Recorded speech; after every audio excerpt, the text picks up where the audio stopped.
नमस्कार दोस्तों, उम्मीद करते हैं आप सब अच्छे होंगे, स्वस्थ होंगे, अपने पढ़ाई में मस्त होंगे। वीडियो स्टार्ट करने से पहले आप सबसे एक रिक्वेस्ट है कि आप सब वीडियो तो देखते हो लेकिन उसको लाइक और सब्सक्राइब नहीं करते हो, चैनल को सब्सक्राइब नहीं करते हो, शेयर नहीं करते हो, बस आप वीडियो देख के चले जाते हो। तो जितने भी नए लोग आ रहे हैं, जुड़ रहे हैं, वो प्लीज़ चैनल को सब्सक्राइब करते चलेंगे और शेयर करते हुए चलेंगे, क्योंकि देखिए वीडियो आपके लिए बनाई जाती है, आपकी बेहतरी के लिए बनाई जाती है, आपको यहाँ पे एडवाइस दिया जाता है, तो इतना तो आप कर सकते हो एटलीस्ट मेरे कहने पे। अब चलिए वीडियो को शुरू करते हैं।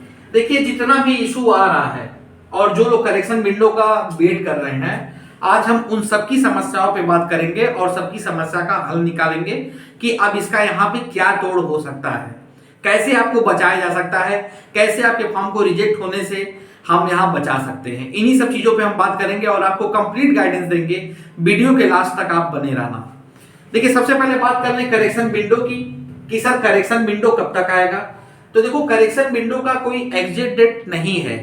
कोई बोल रहा है कि नोटिफिकेशन में दिया हुआ है कि करेक्शन विंडो नहीं आएगा, कोई कुछ बोल रहा है, कोई कुछ बोल रहा है, उन सब की बातों पे आप ध्यान मत दीजिए।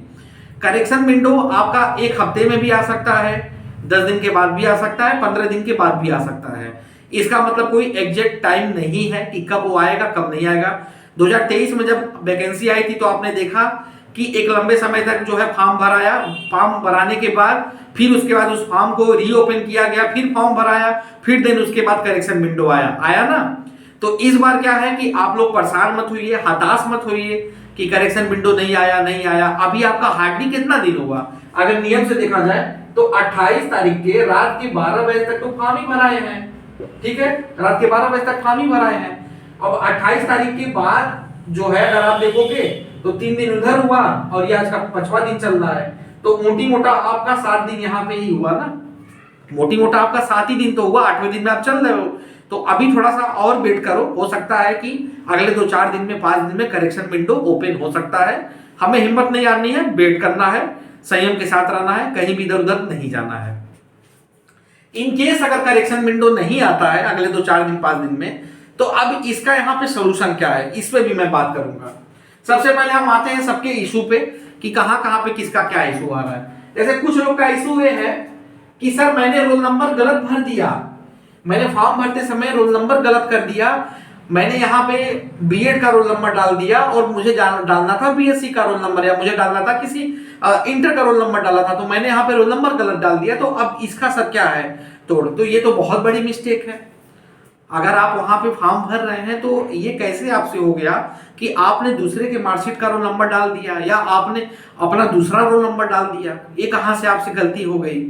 तो ये तो एक मेजर मिस्टेक है। तो इसको अभी हम यहाँ पे रोकेंगे, ये चीज अभी हम रोकेंगे। इसलिए रोकेंगे क्योंकि ये आपको डॉक्यूमेंट वेरिफिकेशन के टाइम में वहां पे जाने पे इससे रिलेटेड कई सारी दिक्कतों का सामना करना पड़ सकता है, क्योंकि आपने रोल नंबर वहां पे जो है गलत इनपुट दे दिए हैं, गलत डाटा दे दिए हैं। तो ये थोड़ा सा यहाँ पे असमंजस वाली बात है। आपकी बात करेंगे लेकिन वीडियो के लास्ट में बात करेंगे, तो इसको हम थोड़ा देर के लिए यहाँ पे रोकेंगे। अब जिनका नेम का इशू आ रहा है कि सर मेरा नाम जो है संजीव कुमार है, आधार कार्ड में मेरा नाम संजीव कुमार वर्मा है, पैन कार्ड में मेरा नाम भी संजीव कुमार वर्मा है, हाई स्कूल में मेरा नाम संजीव कुमार वर्मा है लेकिन इंटर में जो है संजीव कुमारी है, बीए में भी मेरा संजीव कुमार है, सीटेट में भी मेरा संजीव कुमार है। तो सर इसका क्या इशू हो सकता है। तो इसका कोई इशू नहीं होगा। जब डॉक्यूमेंट वेरिफिकेशन के टाइम आप जाइएगा तो एक एफिडेविट बनवाइएगा और इन सारे बातों को मर्ज करते हुए लिखते हुए कि ऐसी ऐसी हमारी प्रॉब्लम है और ये जो सारे आपके मार्कशीट है उनको संलग्न करते हुए वहां पे आप जमा कर देंगे। इससे आपका मैटर सॉल्व हो जाएगा। मैटर वहां पे क्या देना है क्या नहीं देना है, स्क्रीन पे जो नंबर फ्लैश हो रहा है आप उससे संपर्क करके आपको बता दिया जाएगा सब कुछ। तो आपका ऐसा कोई इशू नहीं है। ये एफिडेविट के माध्यम से आपका जो है मैटर यहाँ पे सॉल्व हो जाएगा। कहीं भी आपका कोई लीकेज नहीं आएगा, कोई आपको जो है एग्जम्प्टेड नहीं करेगा, कोई आपको हटाएगा नहीं और कहीं भी आपकी नियुक्ति नहीं फंसेगी। तो ये मैटर आपका यहाँ पे मैंने सॉल्व कर दिया। तो इसको छोड़ दो, करेक्शन विंडो आता है तब भी, नहीं आता है तब भी, ये आपका यहाँ सॉल्व हो जाएगा। दूसरा इशू है एड्रेस का कि सर मैंने परमानेंट एड्रेस सही डाला लेकिन करेस्पॉन्डेंट का एड्रेस गलत डाल दिया, या मैंने परमानेंट एड्रेस गलत डाल दिया, जहां पे मैं किराए पे रह रही हूँ वहां का मैंने डाल दिया। तो इसका भी कोई इशू नहीं है। इशू इसलिए नहीं है कि आप जहां प्रेजेंट में जहां रह रहे हो आपने वहां का डाला है, हाँ आपको वहां का डालना चाहिए था कि हाँ हमारा घर यहाँ पे है, इस जगह पे है, तो परमानेंट एड्रेस आपको इंक्लूड करना चाहिए था, लेकिन आपने नहीं डाला तो उसकी कोई बात नहीं। अगर मामला फंसेगा डॉक्यूमेंट वेरिफिकेशन के टाइम में, तो आप एक एफिडेविट के माध्यम से इन बातों का आप उल्लेख कर सकते हैं। ये बात आप डालेंगे कि साइबर कैफे की लापरवाही की वजह से या एक मानवीय त्रुटि के कारण जो है मैंने अपना जहां पे मैं इस समय अपनी स्टडी कर रही हूं मैंने वहां का एड्रेस डाल दिया, और इसके लिए मैं क्षमा प्रार्थी हूं। मेरा जो परमानेंट एड्रेस है मेरे आधार कार्ड या मेरे दस्तावेज के अकॉर्डिंग है, मेरा एड्रेस ये है, और इस बात की मैं पुष्टि करती हूं और प्रमाणित भी करती हूं। तो आपका मैटर वहां पर सॉल्व हो जाएगा। एड्रेस का कोई इशू नहीं है कि कोई आपको बाहर कर देगा, एग्जाम से निकाल देगा, कुछ ऐसा नहीं है। इसको भी आप माइंड से यहाँ पे हटा दीजिए। कोई ऐसा है नहीं कि आपका यहाँ पे जो है पासपोर्ट बन रहा है कि कोई घर पे आएगा वेरिफिकेशन करने, भाई आप जॉब करने जा रहे हो, तो ऐसा नहीं है। इसको भी आप हटा दीजिए, तो ये मैटर भी आपका यहाँ पे सॉल्व हो जाएगा। ठीक है। तीसरा जो मैटर है कि मार्कशीट में जो नंबर है वो आपने गलत भर दिया, कि जैसे आपका 651 नंबर है, या मान लीजिए परसेंटेज आपका 66.23 बन रहा है तो आपने 66 ही डाल दिया, या 66.57 बन रहा है तो आपने 67 डाल दिया। तो यहाँ पे क्या है कि ये थोड़ा सा मिस्टेक ज्यादा है, क्योंकि यहाँ पे आपने गलत डाटा दे दिया। अब मान लीजिए आपका यहाँ पे नंबर 651 है और आपने 651 की जगह आपने 654 डाल दिया या 699 डाल दिया, तो ये तो गलत है ना, ये गलत है। तो ये मैटर आपका थोड़ा सा यहाँ फंसेगा। डॉक्यूमेंट वेरिफिकेशन के टाइम में आपसे जो है सवाल जवाब किए जाएंगे, और उन सवाल जवाब के लिए आपको तैयार रहना पड़ेगा, अगर इनकेस अगर वो आपको मतलब एक्सेप्ट करते हैं। उसका भी तोड़ है, इस मैटर पे भी हम अभी बाद में बात करेंगे। ये देखिए ये तीसरा मैटर, और इस पे अभी हम बाद में बात करेंगे, इसमें हम चर्चा करेंगे। चौथा जो मैटर है, देवी का किसी के मतलब माता जी का नाम मार्कशीट में मान लो देवी आ गया है, किसी में नहीं है, किसी के कुछ में है, किसी में नहीं है, तो इसका क्या है, इसका कोई इश्यू नहीं है। ये जो देवी वाला जो पकड़ड़ है या कुमारी वाला जो पकड़ड़ है, इसमें कुमारी वाला भी मैं ऐड कर दूं, इन दोनों पकड़ड़ का कोई भी इश्यू नहीं है। सब लोग जानते हैं कि पुराने लोग जो है पहले देवी लगाते थे, अब नहीं लगाते हैं। तो किसी हो सकता है कि किसी एक मार्कशीट में आपका देवी हो, बाकी सब में देवी ना हो माता जी के नाम पे, तो ये उतना वहां ये दिक्कत नहीं करेगा, वो आपसे कोई जवाब सवाल भी नहीं करेंगे। इनकेस अगर वो करेंगे तो आप उसका भी सलूशन है कि आप अपने माता जी के नाम से एक एफिडेविट बनवा के आप वहां पे दे दीजिएगा, वो आपका मैटर तुरंत जो है वहां पे सॉर्ट आउट हो जाएगा, वो कहीं भी मैटर नहीं फंसेगा, चाहे वो देवी का इशू हो चाहे कुमारी का इशू हो। तो इसको भी आप हटा दीजिए। सरनेम वाला जो यहाँ पे मैंने बताया कि जैसे आपका नाम संजीव कुमार है, आप संजीव कुमार आपने वर्मा कर दिया, तो ये जो मैटर है ये भी आपका नहीं फंसेगा। ये ऐसा मिस्टेक नहीं है। इसके लिए भी आप एक एफिडेविट बनाओगे और उसके अकॉर्डिंग जो है अपने सारे डॉक्यूमेंट को वहां पे लगाते हुए वहां पे जमा कर दोगे। आप यही बोलोगे कि भाई जैसे आधार कार्ड में आपका मान लीजिए नाम कुछ और है, डिग्री में नाम कुछ और है, तो उन दोनों को जोड़ते हुए और एक मतलब माफीनामा लिखते हुए एफिडेविट के माध्यम से आप सबमिट करोगे, तो आपका वहां पे अप्रूव हो जाएगा, मैटर नहीं फंसेगा।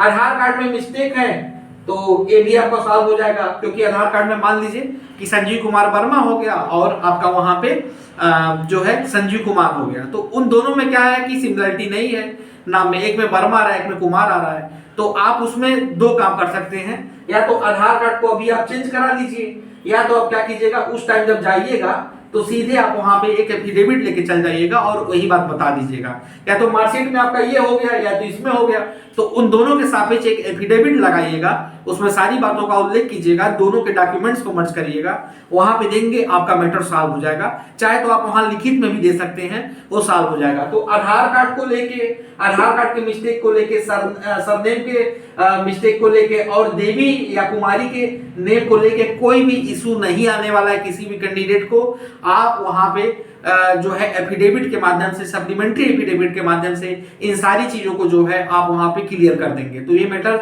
आपका नहीं फंसेगा, ये मैटर भी आपका सॉल्व हो गया।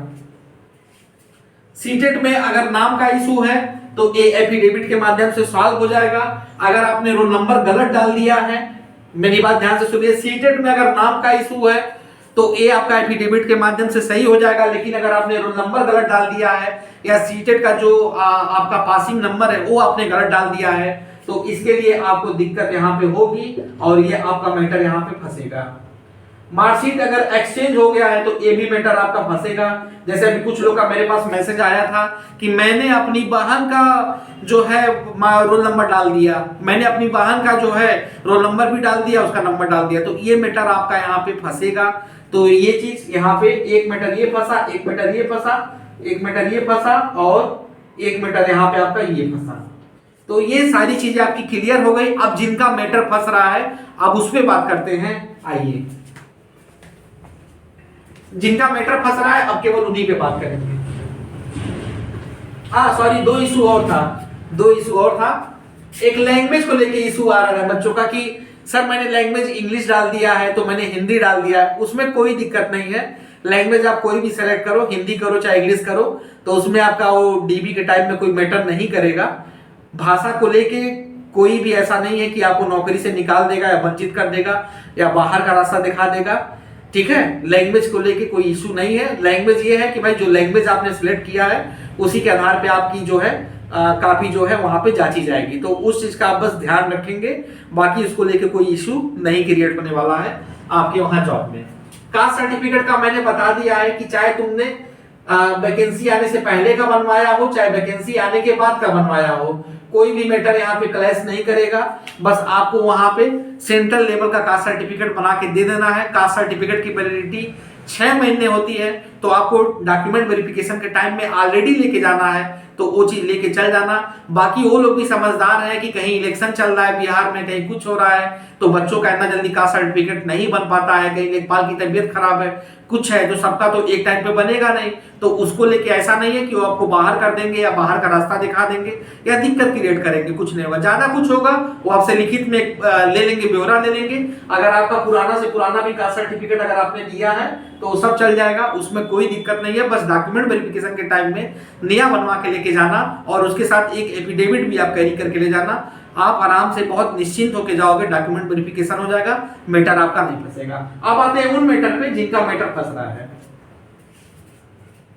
पहले मैं मिटा दूं।